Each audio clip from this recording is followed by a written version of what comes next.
تو اپنی نمازوں کو چیک کریں. جب آپ کہتی ہیں کہ میری نماز صرف اللہ کے لیے ہے تو پلیز اس کا سٹرکچر وہی ہونا چاہیے جو رسول اللہ صلی اللہ علیہ وسلم نے سکھا دیا ہے. جو طریقہ ان سے ثابت ہے اس کو فالو کرنے کی کوشش کریں. چاہے پچھلے 60 سال سے آپ اس طریقے کو فالو کر رہی ہیں جو آپ کے ماں باپ نے سکھایا تھا اور آپ کو آج پتہ چلتا ہے کہ اس کے اندر کوئی طریقہ جو ایسا ہے وہ سنت سے ثابت نہیں ہے. مومن وہ ہے جس کو جس وقت صحیح بات کا علم آ جائے وہ اس پر عمل کرنا شروع کر دے. تو اپنی نمازوں کو رسول اللہ کے بتائے ہوئے طریقے کے مطابق کریں. اپنی قربانی کو اللہ کی خاطر کریں. جیسے ہم عید کا جانور قربان کرتے ہیں، سب بیسک قربانی آف اے مسلمان. عید کا جانور قربان کرتے ہیں، اس کا مقصد صرف اور صرف کیا ہونا چاہیے؟ اللہ کی رضا ہونا چاہیے. تو پھر اپنے جانور کی تصویریں کھینچ کھینچ کے فیس بک پہ کیوں ڈالتے ہیں؟ او ہمارے گھر تو آسٹریلین گائے آئی ہے، آسٹریلین کاؤ، آؤ تم بھی آؤ، دیکھو کتنی خوبصورت ہے، کتنے اچھے پیچز ہیں اس کے اوپر. اب بعض لوگ تو ہمارے اس شہر کے اندر اور ہمارے بہت قریب قریب کے علاقوں کے اندر اسی ڈیفنس کے اندر اپنے جانوروں کے اوپر ایگزیبیشن کی سیل بھی لگاتے ہیں، ایگزیبیشن بھی لگاتے ہیں. آئیے اور ہمارا جانور دیکھیے. آپ کو معلوم ہے کچھ جگہ یہاں پر ہیں جہاں پر بہت ہی ریناؤنڈ طریقے سے لوگ جانتے ہیں کہ یہاں بہت اچھے اور بہت ہی کلاس کے جانور آتے ہیں قربانی کے، اور لوگ اپنے بچوں کو پھر لے کر جاتے ہیں اور پھر ہم سب وزٹ کر کے آتے ہیں کہ ہاں کتنا اچھا جانور ہے، پچھلی دفعہ سے بھی زیادہ صحت مند جانور آپ نے خریدا. اور پھر آپ کو بتایا جاتا ہے جی ہاں ہم نے خاص طور پر وہاں سے منگوایا ہے. یہ سب دکھاوا ہے. اپنے اعمال کو دکھاوے سے بچائیے، اس لیے کہ یہ دکھاوا اعمال کو ایشز میں کنورٹ کر دے گا. یہ دکھاوا اعمال کے اندر سے وزن کو غائب کر دے گا. راکھ کا کوئی وزن نہیں ہوتا. پہاڑ کے برابر لوگ اپنے نیکیاں لے کر آئیں گے، لیکن اس دکھاوے کی وجہ سے ان کی نیکیوں کو راکھ بنا کر اڑا دیا جائے گا، جن کا اسکیل میں میزان میں کوئی وزن نہیں ہوگا. اپنی پسند کی چیز کی قربانی اللہ کی خاطر دینا سیکھیں. وَنُسُكِ لِلَّهِ رَبِّ الْعَالَمِينَ. میری ہر قربانی اللہ کے لیے ہے. کہنا آسان، کرنا بہت مشکل.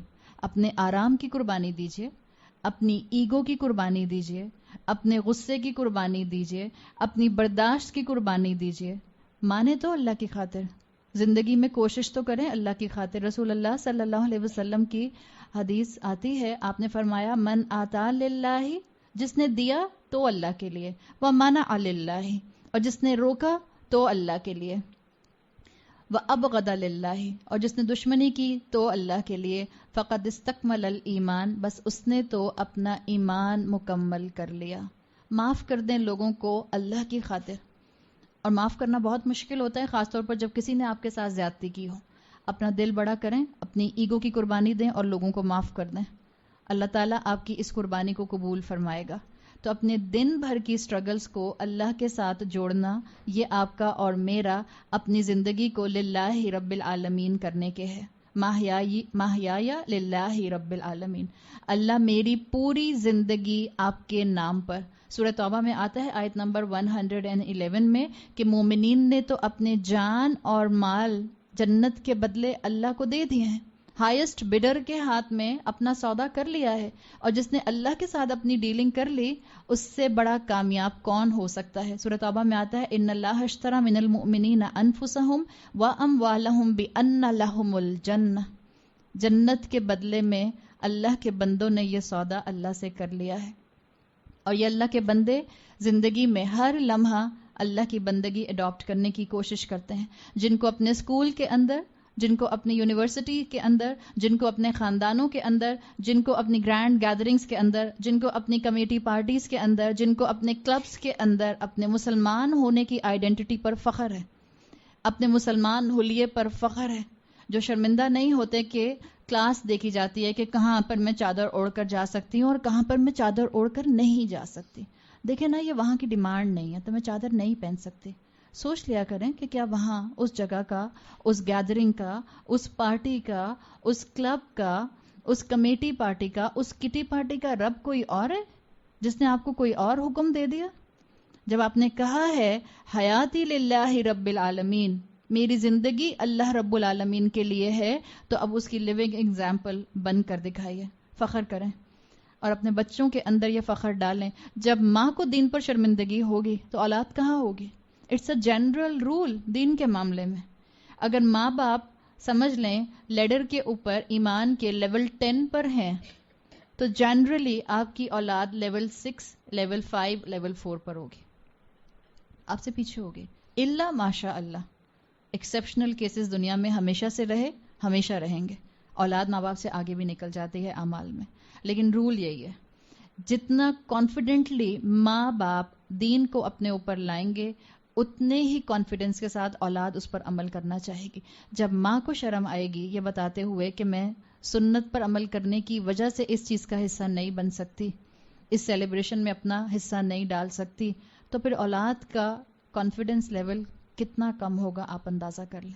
اپنے اپنے انسٹیٹیوشنز کے اندر، ایجوکیشنل انسٹیٹیوشنز کے اندر، اپنے اپنے خاندانوں کے اندر اپنے اندر کنوکشن لے کر آئیں کہ آپ یہ بات اظہار کر سکیں اپنے عمل سے اور اپنی باڈی لینگویج سے، وحیاتی للہ رب العالمین، اور مجھے اس کے اوپر کوئی امبیرسمنٹ نہیں ہے، مجھے اس کے اوپر کوئی شرمندگی نہیں ہے۔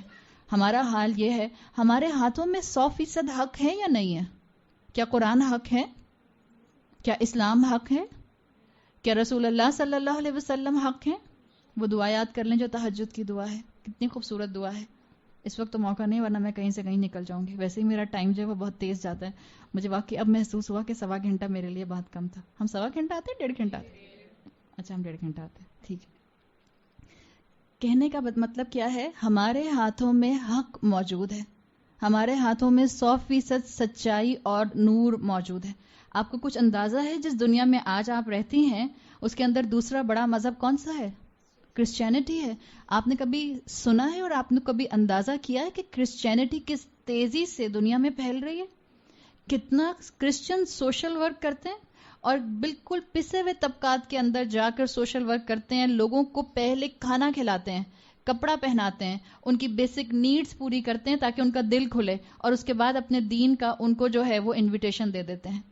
آپ کے اپنے ملک کے اندر، آپ کے انٹیریئر کے اندر لوگ دین چھوڑ کر، اسلام چھوڑ کر کرسچینٹی اڈاپٹ کر رہے ہیں، اس لیے کہ کرسچینٹی کے اندر سوشل ورک اتنا زیادہ ہے اور ان کی پریچنگ اتنی زیادہ لاجیکل نظر آتی ہے لوگوں کو، اور وہ اتنا ٹیکٹفلی اور اتنی پلاننگ کے ساتھ تبلیغ کرتے ہیں کہ لوگ جو ہیں، جو کم علم لوگ ہیں، وہ تیزی سے اس کی طرف جو ہیں وہ چلے جاتے ہیں۔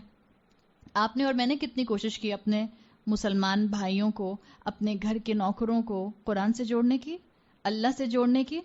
آپ ان لوگوں کی محنت دیکھیں اور ان کی دور اندیشی دیکھیں، جبکہ آخرت میں ان کے لیے کچھ بھی نہیں ہے۔ آخرت میں آپ کے لیے اللہ نے جنت تیار رکھی ہے، آخرت میں آپ کے لیے اللہ نے آپ سے جنت الفردوس کے وعدے کیے ہیں۔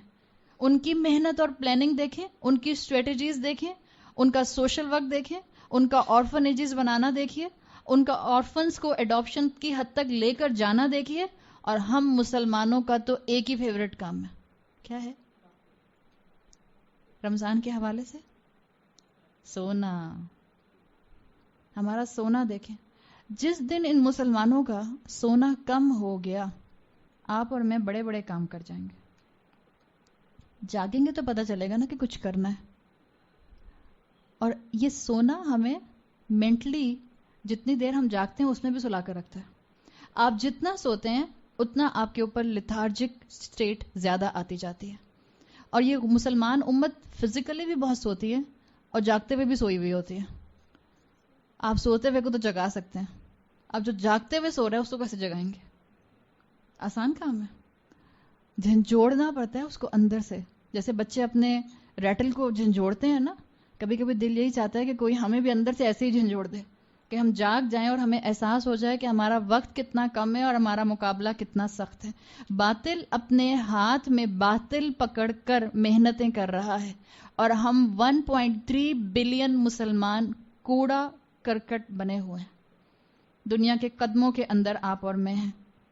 ہماری ذمہ داری تھی اس دنیا تک علم پہنچانا، اور علم حاصل کرنا کوئی مشکل کام ہے آج؟ یہ بتائیں آپ میں سے کتنے لوگ اونٹ اور گھوڑوں پر بیٹھ کر آئے ہیں یہاں پہ؟ ہم میں سے کتنے لوگوں کو پتوں کا لباس پہننا پڑتا ہے؟ امیجن تو کریں، پتوں کا لباس پہننا پڑتا تو کتنا مشکل ہوتا۔ ادھر سے ڈھانکتے تو ادھر سے کھلتا، ادھر سے ڈھانکتے تو سب کہتے ہیں ہاں وہ کیلے کا درخت لگا لو تو کپڑے اچھے بن جائیں گے۔ ہم میں سے کتنے لوگوں کو یہ محنت کرنی پڑتی ہے؟ آپ اپنے ہاتھوں سے کاغذ پر پین پکڑ کر لکھ رہی ہیں، آپ میں سے کتنے لوگوں کو درخت سے لکڑی کاٹ کے پہلے اس کی قلم بنانا پڑی، پھر آپ کو کوئی جڑی بوٹی پیس کر اس کی انک بنانا پڑی، پھر آپ اس کے بعد اپنے کسی جانور کی کھال کو ڈھونڈ کر لے کر آئیں کہیں سے، یا کسی جانور کی شولڈر بون کی ہڈی ڈھونڈ کر لائیں گے ذرا صاف کر لوں، جب جاؤں گی تو نوٹس بناؤں گی اس کے اوپر. کیا مشکلات ہیں علم حاصل کرنے کی؟ کیا چیز آگے نہیں بڑھنے دیتی؟ کیا چیز روک رہی ہے؟ کس چیز نے ہمارے پیروں کے اندر زنجیریں ڈالی ہوئی ہیں؟ کیا جواب دیں گے اللہ کو؟ اللہ میں بہت مصروف تھی. اللہ پوچھے گا کس میں مصروف تھی؟ اللہ شاپنگ کرنے میں، اللہ بچے پالنے میں. اور ٹو بی ویری فرینک، یہ جتنی بھی خواتین اس کمرے میں بیٹھی ہوئی ہیں، ہمارے بچے خود ہی پل رہے ہیں آٹو پہ. ہماری زندگی کا ہر کام آٹومیٹک ہوتا ہے. آپ کی غلط فہمی کہ آپ بچے پال رہی ہیں. اگر آپ کا بچہ 1.5-2 سال سے اوپر نکل گیا ہے، اب وہ خود ہی پل رہا ہے، آپ سے زیادہ سمجھدار ہے. 3 سال کے بچے آج کتنے سمجھدار ہیں آپ کو اندازہ ہے؟ آپ سے زیادہ اچھی تھنکنگ ہے ان کی. کبھی کبھی بچے بالکل چھوٹے سے 5 سال کا بچہ آپ کو ایسا جملہ بول کے چلا جائے گا، آپ کا منہ کھلا کا کھلا رہ جائے گا. آپ کہیں گے یا اللہ اس کو سکھایا کس نے؟ اس کی آبزرویشن بہت فاسٹ ہے. کیا جواب دیں گے اللہ کو؟ کیا وہ لوگ جو آج بھی دین کا کام کر رہے ہیں ان کے بچے نہیں پلتے؟ 2 سال کے بعد انہوں نے قرآن کا کورس جوائن کر لیا تو ان کا بچہ 2 سال کا ہی رہ گیا. ایسا ہوتا ہے؟ یا جو قرآن کے کورسز کرنے والے ہوتے ہیں ان کے گھروں میں کھانے نہیں پکتے، افطاریاں نہیں پکتی، ان کے گھروں میں مہمان نہیں آتے، ان کو کپڑے خریدنے کے لیے شاپنگ کا ٹائم نہیں ملتا. کس چیز کی دنیا میں کمی ہوتی ہے؟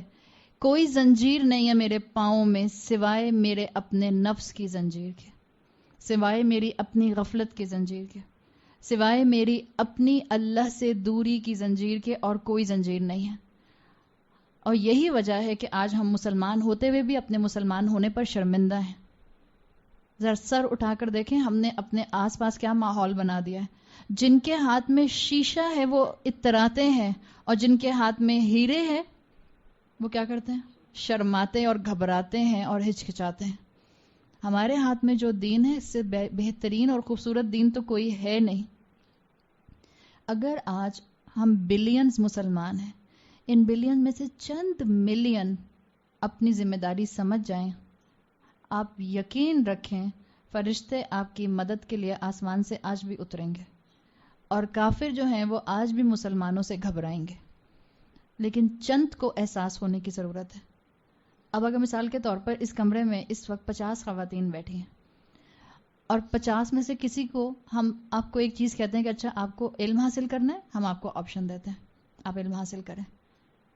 اور آپ کو جب آپشن دیا جاتا ہے آپ اس کو دیکھتی ہیں، اس کو دیکھتی ہیں، اس کو دیکھتی ہیں، اس کو دیکھتی ہیں، آپ کہتی ہیں 49 کی 49 تو ہاں ہی نہیں کر رہی، تو میں کیسے ہاں کر دوں؟ عائشہ نے کہا ہے کہ اگر چند ملین بھی اللہ کی بات مان لیں تو دین کے اندر تبدیلی آنا شروع ہو جائے. اگر ایک بھی اللہ کی بات نہیں مانتا اور آپ اکیلے ہیں آپ کو اللہ کی بات ماننی پڑے، تو کیا آپ کے اندر اتنا ایمان ہے کہ آپ اللہ کی بات ماننے کے لیے کھڑی ہو جائیں؟ ہونا چاہیے. دنیا اللہ کی نافرمانی کرے، میں اللہ کو پہچاننے کے بعد اللہ کی نافرمانی نہیں کر سکتی. میں اللہ کے بتائے ہوئے علم سے دور نہیں ہو سکتی. میں رسول اللہ کی تعلیمات سے دور نہیں ہو سکتی. اپنی زندگی کو بچا بچا کر نہ رکھیں، کیا ایک دن ختم نہیں ہوگی؟ جس نے یہاں لگا دیا، جس نے یہاں کھپا دیا، اسی نے بہترین انویسٹمنٹ کی. وہ شاعر نے کیا کہا ہے؟ تو بچا بچا کر نہ رکھ اسے، تیرا آئینہ ہے وہ آئینہ، شکستہ ہو تو عزیز تر ہے نگاہ آئینہ ساز میں. اگر ٹوٹیں گے، محنت کریں گے، تھکیں گے، ریسٹ لیس ہوں گے، نیند نہیں پوری ہوگی، قربانی دینی پڑے گی، تو کس کی نظر میں پیارے ہوں گے؟ اللہ کی نظر میں پیارے ہوں گے. جس اللہ نے مجھے بنایا ہے وہ اپنے لیے جب مجھے محنت کرتے ہوئے دیکھے گا تو کیا اس کو مجھ پر پیار نہیں آئے گا؟ تو بنائیں اپنی زندگی کو حیاتی للہ رب العالمین اور مماتی للہ رب العالمین. اسی کی موت کلمے کے مطابق، اسی کی موت سنت کے مطابق، اسی کو کلمہ نصیب ہوگا جس نے زندگی بھر اپنی کوشش جاری رکھی ہوگی اپنی زندگی کو اللہ کے پیٹرن پر، اللہ کے بتائے ہوئے پیٹرن پر لانے کی. اپنی زندگی میں سٹرگل لے کر آئیں. رسول اللہ صلی اللہ علیہ وسلم کی حدیث کا مفہوم آتا ہے جس نے کبھی شہادت کی تمنا نہیں کی اس کی موت نفاق پر ہوئی، ہپوکریسی پر ہوئی. ہم کہتے ہیں کورس کریں گے، پڑھنے نکلیں گے تو تھک جائیں گے تو ٹیسٹ بھی وہاں دینے پڑتے ہیں، ٹیسٹ دینے پڑتے ہیں تو پڑھنا پڑتا ہے، اب پڑھنے کے لیے تو جاگنا پڑتا ہے، اور جب جاگیں گے تو ہمارے تو ڈارک سرکلز ہو جائیں گے، تو پھر میں اچھی نہیں لگوں گی، اور جب میں اچھی نہیں لگوں گی تو میرے شوہر پھر مجھ سے محبت تھوڑی کریں گے، تو پھر ہم الٹیمیٹلی کس نتیجے پہ پہنچتے ہیں؟ شیطان ہمیں کہاں کنکلوسیولی لے کر آتا ہے؟ کورس نہیں کرتے، کبھی کبھار ہیبچول درس میں چلی جاؤں گی. ہم سب درس سن کر سن ہو چکے ہیں. آپ کو پتا سن ہونا کیا ہوتا ہے؟ جس جگہ پر آپ کو لوکل اینستھیزیا دے دیا جاتا ہے وہاں سے بالکل آپ کا احساس ختم ہو جاتا ہے. ہمارے خوب سر جھومتے ہیں درس سن کے اور قرآن پڑھ کے اور ذکر و تسبیحاں کر کے. جہاں عمل کی بات آتی ہے ہم بالکل ہاتھ پیر ڈھیلے کر کے بیٹھ جاتے ہیں. ارے بہن اب میری عمر کہاں ہے کورس کرنے کی؟ اگر کہیں دنیا کی کسی چیز کو انجوائے کرنے کی بات آئے گی تو ہم سب 20 سال کے بن جائیں گے، اور جہاں قرآن کی بات آئے گی میرے ذہن میں تو کچھ جاتا ہی نہیں ہے، یاد کچھ نہیں ہوتا مجھ سے اب، تب ہمارا حال یہ ہو جاتا ہے. آپ ہمت تو کریں، اللہ آپ کی مدد کرے گا. آپ کا کام اپنا قدم اٹھانا ہے، اور شہادت کے لیے تلوار ہاتھ میں لینا ضروری نہیں ہے. آپ علم کے میدان میں بھی اگر نکلیں اور علم کے میدان میں محنت کرتے ہوئے، اللہ کا دین اپناتے ہوئے، اللہ کا دین پھیلاتے ہوئے اگر مجھے موت آ گئی، الحمدللہ مجھے امید ہے اللہ مجھے شہادت کی موت عطا فرمائے گا. آپ کی اور میرے لیے کوئی مشکل کام نہیں ہے شہادت کی خواہش بھی کرنا اور شہادت کے لیے اپنے سامنے موقع رکھنا. تو اپنی موت کے لیے بھی اپنے آپ کو ایسے تیار کریں کہ اللہ میری موت بھی صرف اور صرف آپ کے لیے ہو. ہم اللہ سے موت مانگتے نہیں ہیں، اس لیے کہ رسول اللہ صلی اللہ علیہ وسلم کی صحیح حدیث آتی ہے جس کا مفہوم آتا ہے کہ بہترین لوگ وہ ہیں جن کو اللہ نے لمبی عمر دی اور جنہوں نے اپنی لمبی عمر میں بہترین صالحات کیے، یعنی انہوں نے اپنی لمبی عمر کو نیکیاں کرنے کے لیے استعمال کیا. الطبرانی کی یہ روایت، یہ حدیث آتی ہے. اور جس کو زندگی زیادہ ملی، بہرحال اس کے پاس آپشن اور مہلت موجود ہے نیکی بڑھانے کی. ایک اور رسول اللہ صلی اللہ علیہ وسلم کی مسند احمد میں حدیث آتی ہے جس کا مفہوم ہے کہ 2 لوگ ایک ساتھ مسلمان ہوئے رسول اللہ صلی اللہ علیہ وسلم کے دور میں.